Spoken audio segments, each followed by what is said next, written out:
let's look at the best bits of the Intelligent Money British GT Championship that began with the Miguel Ramos McLaren diving into the race lead, chased by James Cottingham, and the cars scrabble their way up through turn 1 with the McLaren trying to build the gap. But early on, Carl Cavers ploughed into the back of the Jack Brown McLaren, put himself into the gravel and out of the race, and that brought out the safety car and instantly triggered the strategy call from different teams, and it gave us a very jumbled order for a very brief 10-lap blast before another safety car period was required.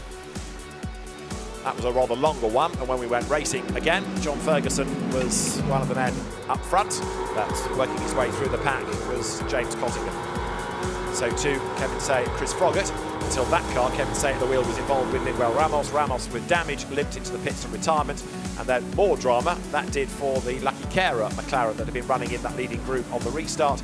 And that, after contact with 77 Aston Martin and Matt Topham, was off the road. James Cottingham had a monster fight with John Ferguson for the race lead. Finally got the job done round the outside, going into turn 13.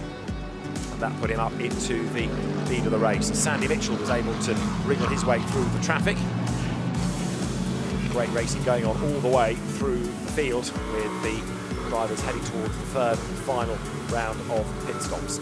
But up front, it was that 2Cs Mercedes looking oh so strong, as further back the GT4 lead went the way of number 14 BMW. Michael Johnston giving way to Chris Solkeld. They were heading for a first ever outright GT4 win, as a third of the season and a record equaling 19th win would go the way of Johnny Adam, with James Cottingham as his co-driver. And as they crossed the line to win, Mike Simpson's Ginetta had a tyre explode ahead, but it was still not enough to delay that Mercedes. Johnny Adam, James Cottingham, race winners.